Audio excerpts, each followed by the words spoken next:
آپ مجھے جس پلیٹ فارم پر بھی دیکھ رہے ہیں کائنڈلی مجھے فالو کر لیں، اگر یوٹیوب پر ہیں تو مجھے سبسکرائب کر لیں۔ آج کی کہانی ایک غریب گھرانے کی اور اس گھرانے کی لڑکی کی ہے کہ جہاں کے بچوں کو، جہاں کی لڑکیوں کو اعلیٰ تعلیم کے لیے یونیورسٹی میں نہیں بھیجا جاتا۔ تو آج کی کہانی ذرا ڈیفرنٹ ہونے والی ہے، تو ویڈیو کو آخر تک لازمی دیکھیے گا کہ ایک لڑکی جس کے ماں باپ اور جس کا معاشرہ اور جس کا جو سوسائٹی تھی ان کو یعنی یونیورسٹی میں اعلیٰ تعلیم کے لیے نہیں بھیجتی تھی، تو اس کے ماں باپ نے اسے یونیورسٹی میں بھیج دیا۔ وہ لاہور کی کسی یونیورسٹی میں گئی، اس نے گریجویشن کے لیے وہاں پہ داخلہ لیا۔ تو پڑھتے پڑھتے جو یونیورسٹیز میں عام طور پر ہوتا ہے، اسے کسی لڑکے سے محبت ہو گئی، بات چیت چلی میسیجز پہ، فون پہ، کالز پہ، تو آہستہ آہستہ وہ بات چیت ان کی پیار میں، محبت میں بدل گئی، اور پھر محبت سے آگے انہوں نے شادی کر لی۔ شادی انہوں نے اپنے والدین کو، اپنے پیرنٹس کو، اپنے گھر والوں کو بتائے بغیر کر لی۔ ان کی شادی ہونے کے بعد وہ اکٹھے رہنے لگے ایک کسی بھی کمرے میں۔ تو آہستہ آہستہ ٹائم گزرتا گیا۔ جب 6 ماہ گزرے تو لڑکی نے اپنے گھر والوں کو بتایا کہ میں نے تو شادی کر لی ہے یہاں یونیورسٹی میں۔ تو گھر والوں نے اسے ایکسیپٹ کرنے سے معذرت کر لی کہ جو عام طور پر ہمارے معاشرے میں ہوتا ہے کہ آپ ہمارے لیے مر گئی ہو، آپ گھر چھوڑ کے جا سکتی ہو۔ تو اس کے بعد لڑکی کے لیے تو صرف ایک ہی راہ تھی کہ وہ اپنے خاوند کے ساتھ رہتی، اس کا خاوند اس کے ساتھ وفا کرتا، اس کی ذمہ داریاں اٹھاتا، اس کو ساری زندگی کے لیے ساتھ لے کے چلتا۔ لیکن آہستہ آہستہ اس لڑکے کے اندر جو پیار کی ایک ہوس تھی وہ ختم ہوتی گئی، اور وہ اس لڑکی کو اپنے اوپر ایک بوجھ سمجھنے لگا، اور وہ لڑکی اس لڑکے کے لیے ایک بوجھ بن گئی۔ وہ اس کے یعنی خرچے افورڈ نہیں کر پا رہا، وہ اس کے خرچے اور اپنے خرچے اٹھانے کی سکت نہیں رکھتا تھا، تو اس نے اس لڑکی کو ڈائیورس دے دی، طلاق دے دی۔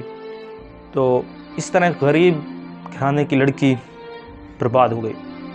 طلاق کے بعد وہ لڑکی در بدر کی ٹھوکریں کھاتی، کبھی کسی دوست کے پاس، کبھی کسی کے پاس۔ تو وہ اپنا ٹائم پاس کر رہی تھی، مختلف جابز کے لیے اس نے اپلائی کیا، اسے یعنی کہیں بھی کوئی جاب نہیں ملی۔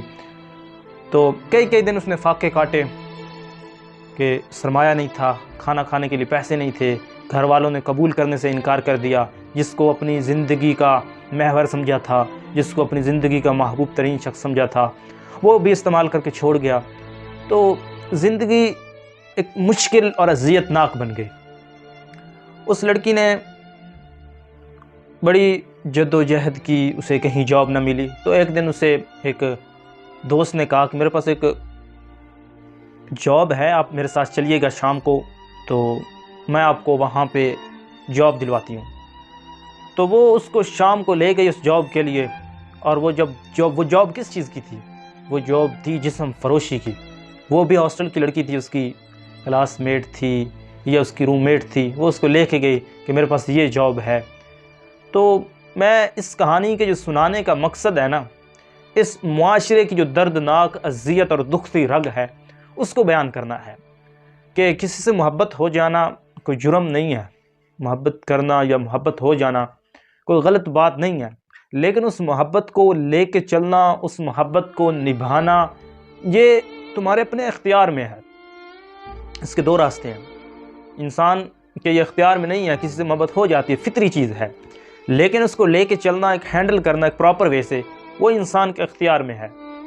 کہ میں یونیورسٹی کے اور کالجز کے اور یہاں کہیں بھی جو بھی مجھے سن رہے ہیں، ان سے ریکویسٹ کرتا ہوں کہ اگر آپ کو کسی سے محبت ہو گئی ہے اور کسی سے اس طرح کا ریلیشن ہو گیا ہے، پہلی تو بات یہ ہے کہ یہ سوشل میڈیا پہ، فیس بک پہ، اسنیپ پہ، کہیں بھی کسی سے لڑکیاں جو ان کے جھانسے میں آ جاتی ہیں، لڑکوں نے 2 میٹھی باتیں کی تو وہ ان کی باتوں میں آ جاتی ہیں، اور اس سے سمجھنے لگتی ہیں کہ یہ میرے لیے اور میری زندگی کے لیے یہی ایک شخص ہے جو سچا ہے اور میرے لیے سب کچھ قربان کرنے کے لیے تیار ہے۔ یہ سب جھوٹ ہوتا ہے، یہ ایک ٹائم پاس ہوتا ہے اور چند منٹوں کی ہوس ہوتی ہے، جس کے بعد وہ تمہیں استعمال کر کے ٹیشو پیپر کی طرح بنا کے چھوڑ جاتے ہیں۔ تو میری ریکویسٹ ہے کہ اگر آپ کو محبت بھی ہو گئی ہے نا، تو آپ اس کا ایک پراپر وے استعمال کریں، تمہیں کوئی کچھ نہیں کہے گا۔ اسلام نے بھی تمہیں ایک پراپر وے دیا ہے کہ تم اپنے ماں باپ کے پاس جاؤ، لڑکی اپنے ماں باپ کے پاس جائے، لڑکا اپنے ماں باپ کے پاس جائے، ان کو بتائے کہ مجھے یہ شخص پسند ہے، مجھے یہ عورت پسند ہے، میں اس سے یعنی اپنی بقیہ زندگی، ازدواجی زندگی ریلیٹ کرنا چاہتی ہوں، اس سے تعلق قائم کرنا چاہتی ہوں، تو کائنڈلی مجھے اس شخص سے یا اس عورت سے میرا نکاح کروا دیجئے۔ یہ ایک اسلامک طریقہ ہے، ایک صحیح طریقہ ہے۔ اگر آپ کو ماں باپ اجازت نہیں دیتے تو کائنڈلی اس سے پیچھے ہٹ جائیے، کیونکہ اگر آپ ماں باپ کے خلاف جائیں گے تو محبت کی جو شادیاں ہیں یہ 99% جو ہے ناکام ہو جاتی ہیں، کیونکہ یہ چند دن کی ہوس ہوتی ہے، پھر جب ہوس ختم ہوتی ہے، جب ضرورت پوری ہوتی ہے تو پھر یہ سب کچھ ختم ہو جاتا ہے، پھر سوٹا ڈنڈا، پھر طلاقیں، اور پھر دونوں خاندان برباد، پھر لڑکا لڑکی برباد۔ تو یہ ایک معاشرے کی حقیقت ہے جو میں آپ کے سامنے رکھنا چاہ رہا تھا۔